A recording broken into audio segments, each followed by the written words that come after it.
IGN's Up at Noon, brought to you by BeFast, the chuggable shake made to fuel your next-gen marathons.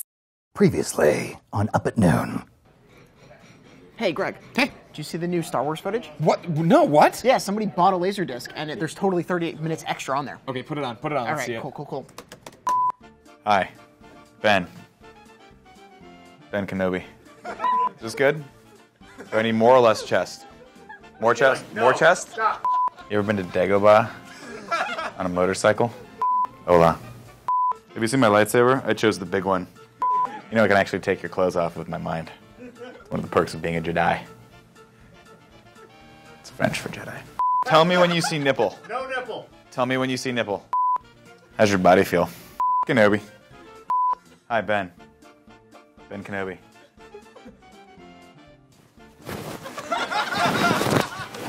Come on, buddy.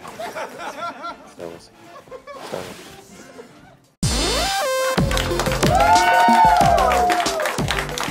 What's up, everybody? Welcome to Up at Noon. And yes, for the viewers at home, that is the Jedi robe Anthony Gaius used to wear on this show. He left IGN, so we're defiling his things. Go yourself, quitter. Are you ready for the cutest show we've done since Courtney Draper was on? Well then, thank you, one person. Brian Altano is here to settle the 720p versus 1080p next-gen debate once and for all. Then, Nintendo's Eric Peterson is here to give us an exclusive demo of Super Mario 3D World as part of IGN's 3 days of 3D World. But first, news you care about. After months of anticipation, the PlayStation 4 launches this Friday. Round of applause! So if you are watching this before that Friday, man, the PlayStation 4 is going to be awesome. And if you're watching this after that Friday, man, Knack sucks. We're just guessing. Looks pretty bad. 500 games are now available on Ouya. Unfortunately, you can name all the good ones on the same one finger you've probably been giving the Ouya. Read between the lines, man. It's like how I think an 80s guy would say it, right? And like the bad guys in the movie, like in the Goonies 2. Despite making a ton of money at retail, Call of Duty Ghost reviews have been all over the map, with Infinity Ward's latest hitting a Metacritic average of just 7.4. So to lighten the mood, in the only way we know how, we here at Up at Noon wrote 7.4 Ghost puns. Yeah, you ready? 1! Call of Duty Ghosts has a 7.4 on Metacritic. I guess the reviewers just weren't in the spirit to love it. 2! Call of Duty Ghosts has a 7.4 on Metacritic. Oh man, I really haunted to play that game. 3! Call of Duty Ghosts has a 7.4 on Metacritic. Sounds like the story is a piece of sheet full of holes. 4! Because it's like a ghost, you'd have a sheet and you'd... 4! Call of Duty Ghosts has a 7.4 on Metacritic. Ghoul me once, shame on you. Ghoul me every November for the last 10 years. Shame on me. What kind of ghoul do you take me for? You didn't like that one, huh? 5! Call of Duty Ghosts has a 7.4 on Metacritic. Looks like the critics saw right through it. 6! Call of Duty Ghosts has a 7.4 on Metacritic. Strange to see a game about ghosts get such super neutral scores. 7! Call of Duty Ghosts has a 7.4 on Metacritic. Call of Duty, more like Call of Boo-T. Because it's got ghosts in the title, and it's a piece of poop. And 7.4, Call of Duty Ghosts has a 7.4 on Metacritic. I'm not sure what possessed me to walk to the store thinking this one would be the scream of the crop. Maybe I just needed to exorcise. Well, it turns out I was gravely wrong because this game lacks soul, and it's pretty transparent that Infinity Ward and I are no longer on spooking terms.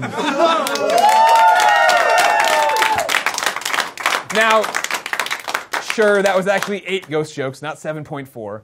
Brian doesn't know how to write half a joke. Just kidding, that's all he knows how to do. And finally, with rumors flying that Xbox One games run at a lower resolution than their PS4 counterparts, gamers everywhere are wondering which multi-platform game will go 720p on the Xbox One next. To clear the air about Resolution Gate 2013, here is resident resolution specialist, Brian Altano. Brian! Hey Greg, it's true. With the PlayStation 4 hitting this week, we've all seen what the next generation of glorious high-resolution 1080p games look like on Sony's new console. They look great. For the first time today, I'm going to show you that the Xbox One 720p versions are practically identical. You won't even notice a difference. Are you guys ready to see what the Xbox One can do? Yeah! First up is Call of Duty Ghosts, the latest first-person shooter from Activision that has you interacting with your trusty friend Riley the dog in gritty and realistic modern combat scenarios. Here it is on PS4. Wow. Incredible, look at those doggy details. Here's that same shot on the Xbox One.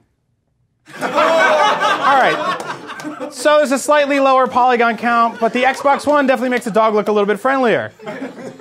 It's your $500 hard at work right there.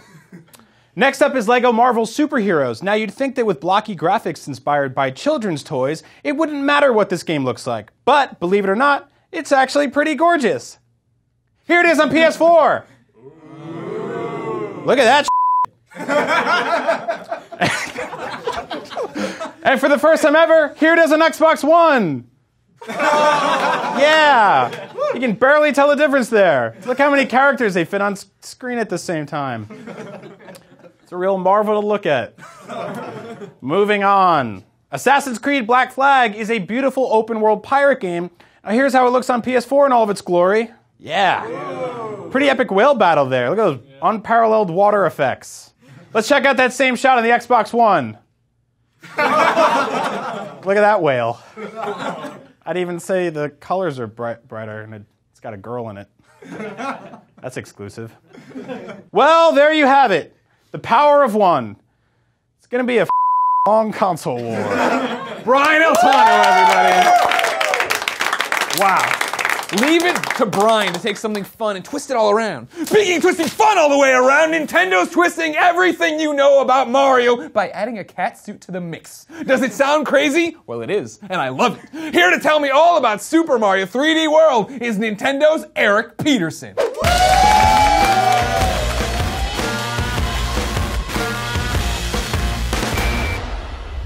As I live and breathe, Eric Peterson, how are you? Ready to hear you, Greg. I'll tell you what, I've never seen a guest come in to show a game and throw my audience out into the hall. You've removed the audience because this demo is so exclusive. This is serious. This is Super Mario 3D World. This is Super Mario 3D World. We're showing off World 4.3, never been seen before.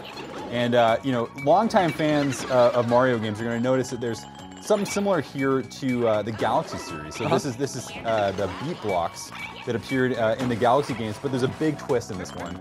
You can see that it has the double cherry power-up, which is a brand new power-up for Super Mario 3D World. Right, and it's super exciting because it doubles you up. What's the maximum number you can get to? How many Luigi's could we have? You can get 5 going, and it starts getting really, really insane. You know, one of the cool things about this level is, well, one, it is really tough. We're going to see if these guys actually. Oh my gosh! Oh, it stopped my heart there. We got one down already. You know, one of the great things about this level is, so far, most of the levels we've shown so far have been pretty, you know, easy to wrap your head around. Sure. You know, pretty, you know, like classic kind of Mario action. You know, we've shown some multiplayer stuff. This is the first multiplayer, you know, 3D Mario game ever. Yeah. But one of the great things about this is that we're starting to get into some. Whoa! Oh, it got a little crazy there. We're starting to get into some levels that are just showing off some of the more meat of this game, just how crazy it gets. So well, that's always the trick with this. You always rope us in with these easy Mario levels, like 3D Land. Smooth sailing for most of that game. And then the end just gets ridiculous. They bring the thunder. I mean, this is, and this isn't even, you know, I mean, this isn't even as crazy as it gets, believe it. I mean, this stuff gets absolutely insane. So on this level, you have these beat blocks. You're having to time your jumps in time with the music and nail it. Oh, there you go. Nice job there.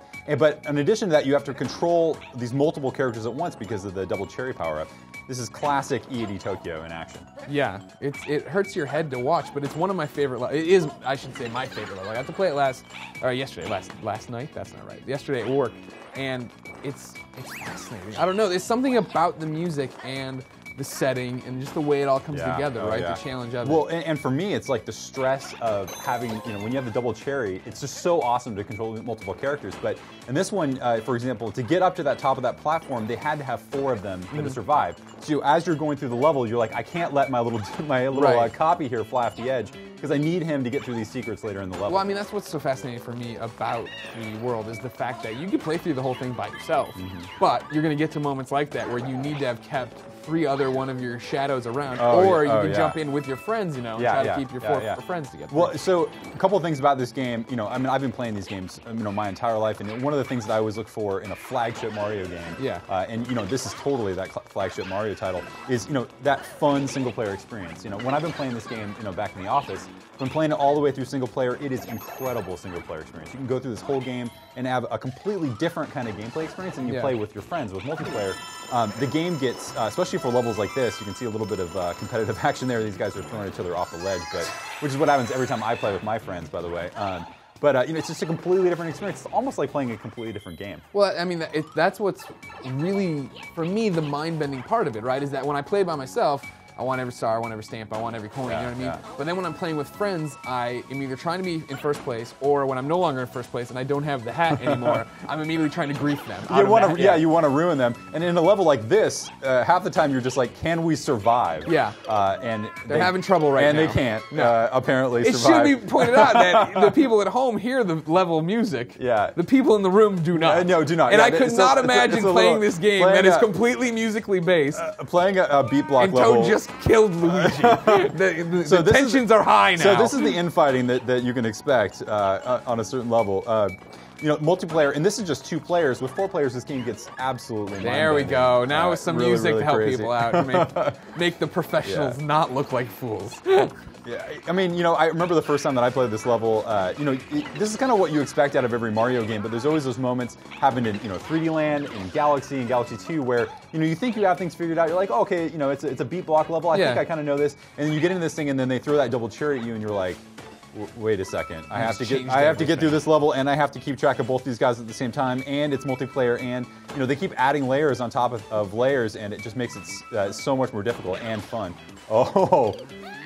It's all on you, Luigi. It's all on Luigi now. There you go. Really, really classic level. And so, now they have to team up for this. But, if you're in single player and you get through that section and you didn't save, one of your copies, you got to go back and nail that. So, I mean, looking at this as crazy as it's getting, how do you guys as Nintendo go about creating this game? And it looks so much like, at first glance, like 3D Land, right? And so it's got to be 3D World. Has it been a struggle to convince people? No, this isn't just up-res DS game or something like that? Well, I mean, it's got to be Mario for one thing. That's one of the things that people always expect a certain experience out of a Mario game. Yeah. But also, one of the hallmarks of Mario games is that despite the fact that it has the familiar characters that we all know and love, they all have totally unique twists to them that really change the gameplay. And in this case, it really comes down to EAD Tokyo. These are the guys who made Galaxy, Galaxy 2, and they know their way around this Mario Land, franchise. And they know their way around it, but also just every time, they love that moment where they can really just twist things on you. They set an expectation like, oh, okay, this looks like the Mushroom Kingdom, or in this case is a Sprixie Kingdom, completely different place. But I love this. You think you have it kind of figured out, and then they just turn it on its head and they just make it, way different than you expect. And that's been the fun of kind of showing off this game, because at first I think people were like, oh, okay, it's a 3D multiplayer Mario game. Right. That's awesome. But now we're getting into some levels that are showing off just how the depth that this game has to offer. How do they do this, where they make every Mario game different? Because they're mad. They're mad geniuses. They're just insanely smart out there. I was telling you before we started the show, right? That was the one thing that somebody explained to me once. I was out somewhere talking about video games, and somebody was ragging on the fact, oh, Nintendo just puts out Mario games and all that. That's all they do. And the fact that every Mario game is so different than the last, right? Galaxy is not Mario Sunshine, is not Mario 64, and that's what's crazy to get to hear and see that these people are taking Mario and making original games with him, and that's crazy. Well, because it's gameplay first. Yeah. I mean, that's really the philosophy is, for these guys, is that they're constantly thinking, how do we change up the gameplay? How do we make a new, a fresh experience? And how do we get it creative with these games? And I know that these guys don't sleep. Thinking about ways that they can just really offer people new experiences. In this case, we have multiplayer, which really changes the gameplay. But also it's beyond that. Even in the single player, there's just so many new little facets to this game. Another good example of what you can see on the screen right now is the new cat power up. Which, it really, at first glance you're like, oh, okay, Mario's a cat, but then it really. I like how nonchalant that is. I mean, oh, Mario as a cat. But from a gameplay perspective, it really changes things because, well, running up walls, being able to claw enemies. What it does is it changes the way that you look at levels. So later on in the levels, when you have more of a selection of the power-ups you want to use, or maybe you can go to another level and grab one, you can look at certain green stars that are hidden in a level and be like, wait a second. For me to get that, I'm gonna, I would need, the cat power-up, or to get that, I needed to do another power-up, and it really changes the way that you have to think about these things, and that's EA Tokyo, doing what they do best. And for me, I can't fathom making a game first off because I'm a talentless hack. But on top of that, even if I did make a game, having the ability to give people different options. I went, to New York Comic Con. I was playing the game there, and it was the first time where my hair was blown back and my eyes are wide, and I'm like, this is awesome. But we were doing the one where it's, and I'm gonna get all the names wrong, so you gotta stick with me. Okay. The boss, who's basically like the lizard or the worm or the snake coming out of the ground, right? Yeah. And I call her a she. She strikes me as a feminine creature. And the other snakes are there, right? And I had the cat power, so I was able to crawl right up the other ones, whereas my friends had to platform around. To get up there So it changes the gameplay, and it kind of changes the way that you encounter those places. But what's so amazing about right there, you can cheat to the top. Yeah, you can cheat right up to the top. No talent anymore needed to get to the top of the flagpole. There wasn't even any effort to get to the top the normal way. You just climb right up it. Those are the advantages. And another cool thing about this game, from a gameplay perspective that we haven't really talked about much is, this is some of these levels really, really tough. It's a kind of a cooperative experience, but this is a competitive game too. Right here, you can see there is a serious competition to get the most points, and you can play the game as a competitive experience too. And what that changes is you're not just kind of like exploring the levels. As you are in single player, in multiplayer, you can view the levels as being, I know there's a huge stash of coins over here. I know that the stamp is here, and you're racing your friends to get to those places first. And that is a completely new Mario mechanic that we haven't seen before. And that's why I don't recommend you play with Jose Otero, because he knows all the things. He knew all the secrets. He sat us all down to play with us. He already knew where all the stamps was. He already knew where all the green.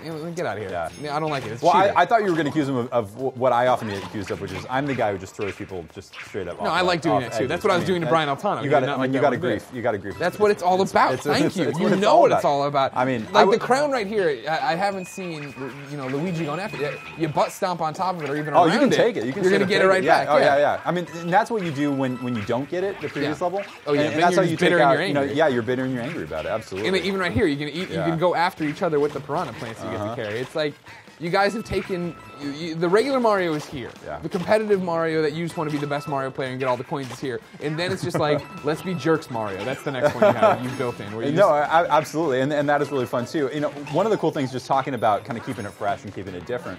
This level, look at the art in this level. This is just, the fact that you're using these silhouettes, so much kind of fun stuff going on. Later on this level, one of my favorite, kind of in-jokes in this game, at the end here, one of the green stars, you can kind of save the Toad from Bowser. You can see in the end here, but look at this. It's completely different look and feel, and this is what EA Tokyo does so well, is that they don't take a gameplay idea and say, okay, well, we have one fresh idea. I think we'll just use that over multiple levels. Right. They'll just take one idea and just put it in one level and be like, okay, next level. Let's add something. Let's add something else fresh. Let's add something else. Yeah. And I can't imagine it. You know what I mean? Just the amount of ideas you have to generate is it's amazing. Yeah. So what's next for Mario? We'll have to wait and see. It's who knows what's in those guys' minds. They're constantly thinking of new stuff. But this is going to be one of those games that I think that people are really starting to see just how deep this game goes. And I can't even I wish I could tell you guys about the craziness, in the later stages of this game. Just absolutely amazing. All right, well, great. When's it come out? It's coming out November 22nd. That's soon. It's soon. That's really soon. Really soon. All right. Well, thank you so much for coming by. Thank you so much. Yeah. All right, great. It's been a pleasure. Everybody bring the audience back in. Thank you to Nick Scarpino, the nameless wench, Brian Altano, Eric Peterson, and you, my audience. If you want to be in that audience, go.ign.com/up-at-noon for details. Then make sure you keep coming back to IGN for our 3 days of 3D World. As always, Brian and I will be responding to comments the first hour this video is live. So come tell us what you're looking forward to in Super Mario 3D World. Me, griefing the players I'm playing with.